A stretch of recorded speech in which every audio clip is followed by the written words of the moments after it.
많은 분들이 은퇴를 하시면서 그동안 따박따박 나오던 월급이 사라져 경제적으로 큰 걱정을 하십니다.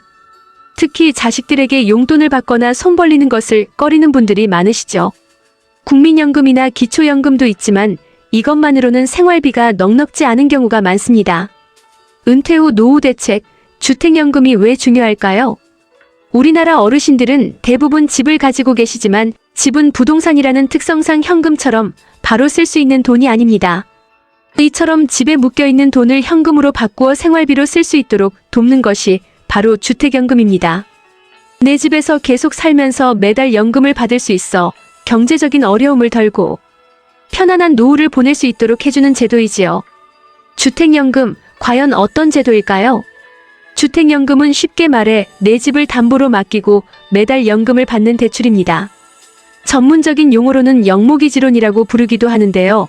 일반적인 대출처럼 매달 돈을 갚는 것이 아니라 은행에서 매달 돈을 받다가 나중에 집을 팔아 한꺼번에 갚는 방식이라고 이해하시면 됩니다. 소득으로 잡히지 않습니다. 주택연금은 공적연금, 국민연금 등을 받을 때 소득으로 잡히지 않으므로 기초연금 수급 자격이나 다른 복지 혜택에 영향을 주지 않는다는 장점이 있습니다. 마이너스 다양한 주택이 대상입니다. 아파트뿐만 아니라 주택법에서 인정하는 일반 주택 그리고 주거용 오피스텔도 주택연금 가입 대상이 될 수 있습니다. 든든한 보증기관 한국주택금융공사라는 공공기관이 은행에 보증서를 발급해주기 때문에 은행은 이 보증서를 믿고 주택연금을 안전하게 지급할 수 있습니다. 즉 국가가 보증하는 믿을 수 있는 제도라는 뜻입니다. 주택연금 어떻게 받을 수 있나요? 수령 방식. 주택연금을 받는 방식은 크게 두 가지로 나눌 수 있습니다. 마이너스 확정기간 방식, 특정기간 동안만 연금을 받는 방식입니다. 예를 들어 10년 동안 매달 얼마씩 받겠습니다 하는 식이지요. 마이너스 종신형 방식, 가입자와 배우자 둘 중 한 분이라도 살아계시는 동안 평생 연금을 받는 방식입니다. 이 종신형 안에서도 다양한 선택이 가능합니다. 마이너스 정액 방식, 돌아가실 때까지 매달 같은 금액을 받습니다. 마이너스 초기 증액 방식, 처음 몇 년간은 더 많이 받다가 그 이후에는 적은 금액을 받습니다. 마이너스 정기 증가 방식, 매년 연금액을 조금씩 늘려받는 방식입니다. 물가 상승에 대비할 수 있는 장점이 있습니다. 내가 받은 돈이 집값보다 많으면 어떻게 되나요? 비소구. 만약 주택연금을 오래 받아서 총 받은 금액이 나중에 집을 팔았을 때의 가격보다 더 많아지더라도 나머지 금액을 자녀들에게 갚으라고 요구하지 않습니다. 이를 비소구 방식이라고 하는데 연금 가입자에게는 아주 유리한 조건이지요. 반대로 받은 연금보다 집값이 더 많이 남았다면 남은 돈은 자녀들이 상속받을 수 있습니다. 그러니 주택연금으로 인해 자녀들이 손해볼 일은 없다고 보시면 됩니다. 연금액은 보통 집값이 비쌀수록 그리고 가입하는 나이가 많을수록 더 많이 받을 수 있습니다. 주택연금 가입 조건은 까다롭지 않나요? 주택연금 가입 조건은 어르신들이 더 쉽게 이용하실 수 있도록 꾸준히 완화되어 왔습니다. 마이너스 나이 조건, 부부 중 한 분이라도 만 55세 이상이면 가입할 수 있습니다. 예전에는 부부 모두 65세 이상이어야 했습니다. 마이너스 집값 조건, 가지고 계신 집의 공시가격, 국가가 정한 주택의 기준 가격이 12억 원 이하면 가입할 수 있습니다. 이는 시세로 따지면 약 17억 원 정도 되는 집을 말합니다. 마이너스 여러 채의 집을 가지고 있다면 여러 채의 집을 가지고 계시더라도 그 집들의 공시가격을 모두 합한 금액이 12억 원 이하라면 가입할 수 있습니다. 마이너스 주택담보대출이 있다면 지금 살고 있는 집에 주택담보대출이 있더라도 주택연금에 가입할 수 있습니다. 주택연금을 받아서 그 대출금을 먼저 갚고 남은 돈으로 연금을 받으실 수 있습니다. 주택연금에는 두 가지 방식이 있어요. 저당권 vs 신탁. 주택연금은 크게 두 가지 방식으로 나뉩니다. 과거에는 저당권 방식만 있었는데 여러 문제점을 보완하기 위해 신탁 방식이 새로 도입되었습니다. 1. 저당권 방식. 마이너스 가입자의 집에 근저당이라는 권리를 설정하는 방식입니다. 집의 소유권은 그대로 가입자에게 있습니다. 마이너스 문제점, 가입자가 돌아가신 후 배우자가 연금을 계속 받으려면 자녀 등 다른 상속인들의 동의를 받아야 하는 복잡한 절차가 있었습니다. 만약 자녀들이 동의하지 않거나 받은 연금액 등을 모두 갚아야 하는 경우도 있어 가족 간 분쟁이 생기기도 했습니다. 마이너스 임대 불가능. 이 방식으로는 주택을 다른 사람에게 임대해 줄 수 없습니다. 신탁 방식. 마이너스 집의 명의등기상 소유자를 한국주택금융공사로 잠시 맡기는 방식입니다. 소유권을 완전히 넘기는 것이 아니라 연금을 받는 동안만 공사가 관리한다고 생각하시면 됩니다. 마이너스 장점. 가입자가 돌아가셔도 배우자가 다른 상속인 동의 없이 자동으로 연금을 계속 받을 수 있습니다. 가족 간의 법적 분쟁을 막을 수 있다는 큰 장점이 있습니다. 마이너스 임대 가능. 신탁 방식으로는 집의 일부나 전부를 임대해 줄 수도 있습니다. 다만 보증금 등은 주택금융공사에서 관리하고 정기예금 수준의 수익을 받을 수 있습니다. 마이너스 하나은행에서 새로 나온 내 집 연금 같은 민간 주택연금 상품들도 대부분 이 신탁 방식을 이용하고 있습니다. 주택연금 해지하면 손해볼까 걱정됩니다. 주택연금 가입을 망설이는 분들 중에는 중간에 해지했을 때 불이익이 있을까봐 걱정하는 분들도 계십니다. 마이너스 한국주택금융공사 주택연금 한번 해지하면 3년 안에 다시 가입할 수 없습니다. 따라서 집값이 오를 것 같아서 해지했는데 생각처럼 집값이 오르지 않거나 오히려 떨어져 손해를 보는 경우도 있었습니다. 마이너스 하나은행 내 집 연금 민간 상품 해지 후 바로 다시 가입할 수 있다는 장점이 있습니다. 다만 3번까지만 재가입이 가능합니다. 받은 연금 총액이 집값보다 적으면 손해라고 생각하시는 분들도 계신데요. 받은 연금 외에 보증료나 대출 이자 등의 비용이 발생하기 때문입니다. 하지만 주택가격이 오르면 남은 차익이 커져 자녀에게 물려줄 상속 재산이 늘어날 수 있으므로 무조건 손해라고 볼 수는 없습니다. 이 부분은 개인의 상황에 따라 잘 따져보셔야 합니다. 주택연금, 왜 더 활성화되어야 할까요? 많은 연구기관들이 주택연금에 주목하는 이유는 우리나라 어르신들의 현실 때문입니다. 마이너스 급격한 고령화. 대한민국은 전 세계적으로도 고령화 속도가 매우 빠른 나라입니다. 65세 이상 어르신들의 비율이 현재 20%를 넘고 10년 뒤에는 30% 가까이 될 것으로 예상됩니다. 마이너스 높은 노인 빈곤율. 경제협력개발기구 OECD 국가 중 우리나라 노인 빈곤율. 소득이 전체 평균의 절반 이하인 비율이 가장 높습니다. 어르신 10명 중 약 4명이 빈곤 상태에 있다는 것은 매우 안타까운 현실입니다. 마이너스 이때 빈곤율은 단순히 현금 소득만 따지는 것이고 집이나 땅 같은 부동산을 가지고 있는 것은 고려되지 않습니다. 그래서 집은 있지만 당장 쓸 현금이 없어 힘든 어르신들이 많은 것입니다. 마이너스 집에 묶여있는 자산. 우리나라 어르신들의 대부분은 집을 소유하고 계십니다. 다른 나라에 비해 전체 재산에서 실물 부동산이 차지하는 비중이 매우 높은 편입니다. 즉 현금은 없지만 값비싼 집을 가지고 있는 자산 빈곤 상태인 경우가 많다는 것이지요. 이런 현실에서 주택연금이 활성화되면 어르신들의 현금 흐름을 원활하게 하여 노인 빈곤을 줄이고 나아가 국가 경제에도 긍정적인 영향을 줄 수 있다는 연구 결과들이 많습니다. 주택연금 앞으로 어떻게 더 좋아질까요? 현재 주택연금에 가입한 어르신은 약 14만 명 정도인데 이는 가입할 자격이 되는 어르신들의 2% 정도밖에 되지 않는다고 합니다. 많은 분들이 주택연금을 들어는 받지만 다음과 같은 이유로 가입을 망설인다고 합니다.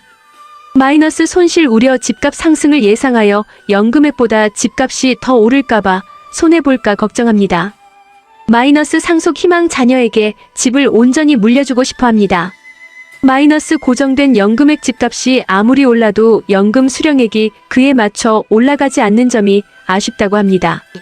이러한 문제들을 개선하기 위해 여러 가지 논의가 진행 중입니다.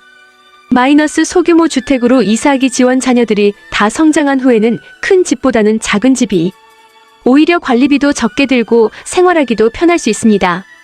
정부에서는 부부가 작은 집으로 이사하면서 남은 차액을 개인형 퇴직연금 IRP에 넣어 연금처럼 받을 수 있도록 돕는 제도도 도입했습니다. 마이너스 정책적 지원 강화. 공시가격 12억 원 이하 주택에 가입하면 재산세 25% 감면 혜택도 받을 수 있습니다. 현 정부의 공약 중에는 주택연금의 가입 대상 주택 가격 조건을 더 완화하여 6080 맞춤형 주택연금을 확대하겠다는 내용도 포함되어 있습니다. 이는 어르신들이 더 쉽게 주택연금을 이용하실 수 있도록 하려는 노력입니다. 다른 나라들도 주택연금을 운용하고 있는데 미국의 영모기지로는 집값이 오르면 연금 대출 한도를 매년 조정해주는 등 우리보다 더 유연하게 운영되는 부분도 있습니다. 앞으로 주택연금이 더욱 발전하여 어르신들의 삶에 실질적인 도움이 되기를 기대합니다. 이제 주택연금의 두 갈래 길이라고 할 수 있는 한국주택금융공사의 주택연금과 민간 은행의 주택연금 상품의 차이점에 대해 자세히 설명해 드리겠습니다. 각자의 특징과 장단점이 명확하니 이 점들을 비교하며 이해하시면 더욱 도움이 되실 것입니다. 한국주택금융공사 주택연금과 민간은행 주택연금, 무엇이 다를까요?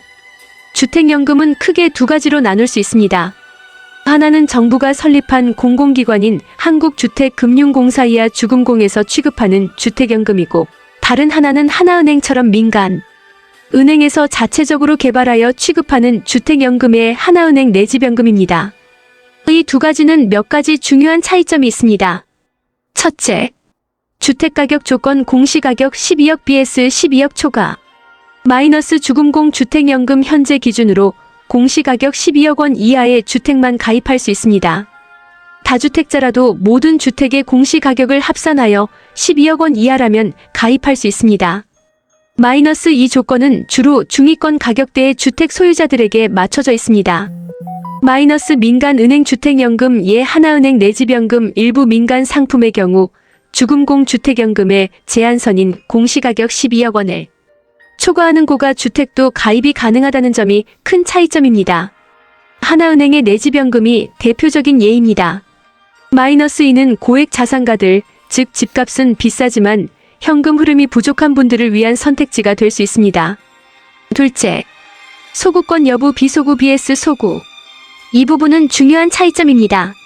마이너스 주금공 주택연금 가입자가 살아계시는 동안 받은 연금 총액이 나중에 집을 팔았을 때의 가격보다 많아지더라도 그 차액을 상속인들에게 갚으라고 요구하지 않습니다. 이를 비소구 방식이라고 합니다. 의자의 이자가 붙어 대출액이 집값을 초과해도 청구하지 않습니다. 마이너스 즉 어르신이 돌아가신 후 자녀나 상속인에게 빚이 대물림되지 않도록 국가가 책임지는 형태입니다. 연금을 받는 분들 입장에서는 가장 큰 혜택이자 안정장치라고 볼 수 있습니다. 마이너스 민간은행 주택연금 대부분의 민간 영모기지 상품은 소구 방식을 채택합니다. 이는 받은 연금 총액이 나중에 집을 판 가격을 초과할 경우 그 초과된 금액 부족분을 상속인들에게 갚으라고 청구할 수 있다는 의미입니다. 마이너스 하나은행의 내집연금은 신탁 방식을 채택하고 있어 주금공과 비슷한 비소구 구조를 띠고 있지만 일반적으로 민간 영모기지 상품은 소구 방식이 많으니 유의해야 합니다. 3. 셋째, 수령기간 종신형 vs 확정기간. 마이너스 주금공 주택연금 종신형으로 평생 연금을 받을 수 있는 방식이 주력입니다. 3.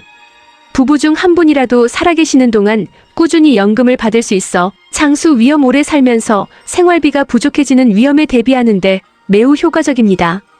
마이너스 민간은행 주택연금 과거 민간 상품들은 대부분 가입 당시 만기가 정해지는 확정기간 방식이 많았습니다. 3. 즉 몇 년간 연금을 받고 나면 끝나는 방식이어서 평생 보장이라는 점에서는 부족했습니다. 마이너스 하지만 최근 출시되는 민간 상품들은 주금공의 장점을 참고하여 평생 연금을 지급하는 종신형 상품도 늘어나고 있는 추세입니다. 넷째, 재가입 조건. 마이너스 주금공 주택연금 연금을 해지한 경우 3년 이내에는 다시 가입할 수 없다는 제한이 있습니다. 이는 잦은 해지 마이너스 재가입을 막기 위함입니다. 마이너스 민간은행 주택연금 예 하나은행 내집연금 해지 후 즉시 재가입이 가능한 경우가 있습니다. 다만 재가입 횟수에 제한이 있을 수 있습니다. 예 3회까지. 다섯째, 정부 정책 혜택 유무. 마이너스 주금공 주택연금 국가가 운영하는 제도이므로 재산세 감면 25%과 같은 정부의 세금 혜택을 받을 수 있습니다. 또한 국민연금과 같은 다른 공적연금 수급에게는 영향을 미치지 않습니다. 마이너스 민간은행 주택연금 민간금융사에서 제공하는 상품이기 때문에 주금공처럼 별도의 세금 감면 혜택은 없습니다. 하지만 금융당국의 규제 특례를 적용받아 상품 설계가 더 유연할 수 있습니다. 여섯째, 주택 소유권 명의 담보 방식. 마이너스 주금공 주택연금 저당권 방식과 신탁 방식 두 가지를 모두 제공합니다. 현재는 배우자 승계가 자동으로 되는 신탁 방식을 더 권장합니다.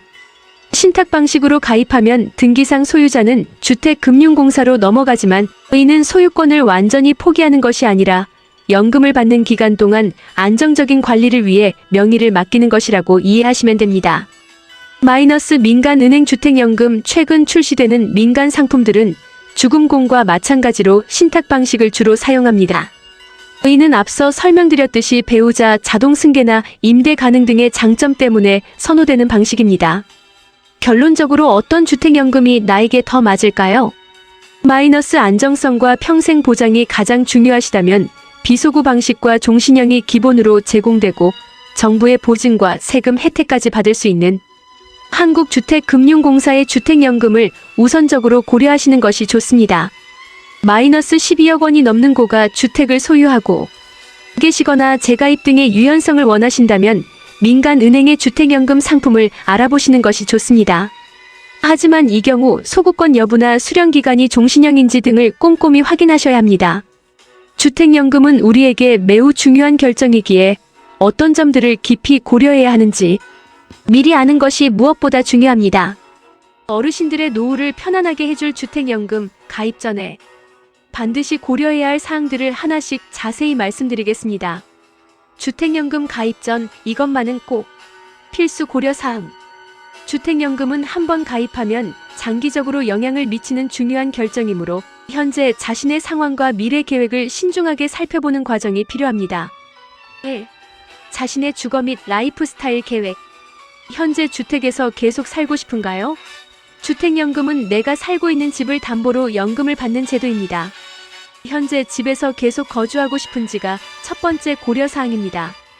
집 크기나 위치 변경 의사는 없으신가요? 자녀들이 독립한 후에는 지금보다 작은 집이 관리도 편하고 생활비도 절약될 수 있습니다. 만약 주택을 줄이거나 다운사이징, 다른 지역으로 이사할 계획이 있다면 주택연금 가입 전에 이사를 먼저 고려하는 것이 더 합리적일 수 있습니다. 이사 후에 주택연금을 다시 가입하는 방법도 있습니다. 관리비와 유지보수 비용은 감당할 수 있나요? 주택연금으로 매달 연금을 받아도 집에 대한 관리비 수선, 유지비 포함나 재산세 등은 계속해서 발생합니다. 이 비용들을 감당할 수 있는지 계획해야 합니다. 2. 현재의 재정 상태와 은퇴 후 필요 생활비. 다른 소득원은 얼마나 되나요? 국민연금, 개인연금, 퇴직연금 등 다른 곳에서 들어오는 고정 수입이 얼마나 되는지 파악해야 합니다. 매달 어느 정도의 생활비가 필요한가요? 고정적인 지출 공과금, 식비, 통신비, 경조사비 등과 의료비 등 비정기적 지출을 예상하여 현재 소득과 비교했을 때 주택연금으로 충당해야 할 금액이 얼마인지 계산해 봐야 합니다. 여유자금은 얼마나 되나요? 갑작스러운 큰 지출 수술, 자녀 지원 등이 발생했을 때를 대비한 비상자금의 여유도 고려해야 합니다. 주택연금은 유동성을 확보해주지만 한 번에 큰 돈이 필요한 상황에는 제한적일 수 있습니다. 3. 자녀와의 관계 및 상속에 대한 논의. 자녀들에게 주택을 물려주고 싶은 마음이 있으신가요? 많은 어르신들이 자녀에게 주택을 유산으로 남겨주고자 하는 마음을 가지고 계십니다. 주택연금에 가입하면 내가 사망했을 때 집을 처분하여 연금을 상환하므로 자녀들에게 물려줄 재산이 줄어들 수 있습니다. 가족과 충분히 상의하셨나요? 주택연금 가입은 가족 전체의 중요한 결정이 될 수 있습니다. 특히 자녀들과 솔직하게 이야기 나누고 서로의 상황과 마음을 이해하는 시간을 갖는 것이 중요합니다. 이 과정에서 오해나 불필요한 걱정을 해소할 수 있습니다. 앞서 말씀드린 주금공의 비소구 방식은 자녀에게 빚이 대물림되지 않으니 이 점을 자녀들에게 잘 설명해 주실 필요가 있습니다. 4. 주택가치 변동에 대한 이해. 집값이 오를 때의 아쉬움. 주택연금의 월 수령액은 가입 시점의 주택가격을 기준으로 산정됩니다. 만약 가입 후 집값이 크게 오른다면 집값이 올랐는데 왜 연금은 그대로이지? 하는 아쉬움이 생길 수 있습니다. 물론 미국의 경우처럼 주택가격 상승을 연금에 반영하는 모델도 연구 중이라고 합니다. 집값이 떨어질 때의 안정성 반대로 집값이 크게 떨어져도 한번 결정된 월 수령액은 줄어들지 않는다는 장점도 있습니다. 그리고 받은 연금이 집값보다 많아지더라도 추가 상환을 요구하지 않습니다. 주금공 연금 기준. 5. 건강 상태 및 기대 수명. 오래 사실수록 유리합니다. 죽음공의 종신형 주택연금은 가입자와 배우자 중 한 분이라도 살아계시는 동안 평생 연금을 받을 수 있습니다. 따라서 오래 사실수록 연금을 더 많이 받게 되는 구조이므로 자신의 건강 상태나 가족의 장수 내력 등을 고려해보는 것도 좋습니다. 예상치 못한 의료비 고령화 사회에서는 의료비 지출이 늘어날 가능성이 높습니다. 주택연금으로 꾸준한 현금 흐름을 확보하면 이러한 의료비 부담을 줄이는데 도움이 될 수 있습니다. 6. 수수료 및 비용. 주택연금 가입 시에는 초기 보증료 주택 가격의 일정 비율, 그리고 매년 연 보증료가 발생합니다. 또한 대출이므로 이자도 발생합니다. 이러한 비용들이 실제 월 수령액에 어떻게 반영되는지 정확히 이해하고 가입해야 합니다. 대부분의 이자는 나중에 집을 처분할 때 원금과 함께 상환됩니다. 7. 다른 노후 대비책과의 비교. 주택 매각 후 월세 전세 전환 주택을 팔아서 현금을 확보한 뒤 작은 집으로 이사하거나 월세나 전세로 사는 방법도 있습니다. 이때 확보된 현금을 예금하거나 투자하여 생활비를 마련할 수 있습니다. 다른 금융상품 가지고 있는 자산을 활용하여 즉시 연금을 받을 수 있는 연금보험 등 다른 금융상품과도 비교해보는 것이 좋습니다. 본인의 성향 내 집에서 계속 살고 싶다, 죽을 때까지 안정적인 현금이 필요하다 등 본인의 노후에 대한 가치관이나 성향이 무엇보다 중요합니다. 이 모든 고려사항은 정답이 있는 것이 아니라 각 개인의 상황과 가치관에 따라 가장 적합한 답을 찾아가는 과정입니다. 충분히 고민하시고 필요하다면 한국주택금융공사나 금융전문가와 상담을 통해 자신에게 가장 유리한 선택을 하시는 것이 중요합니다. 긴 내용을 시청해 주시느라 수고하셨습니다. 감사합니다.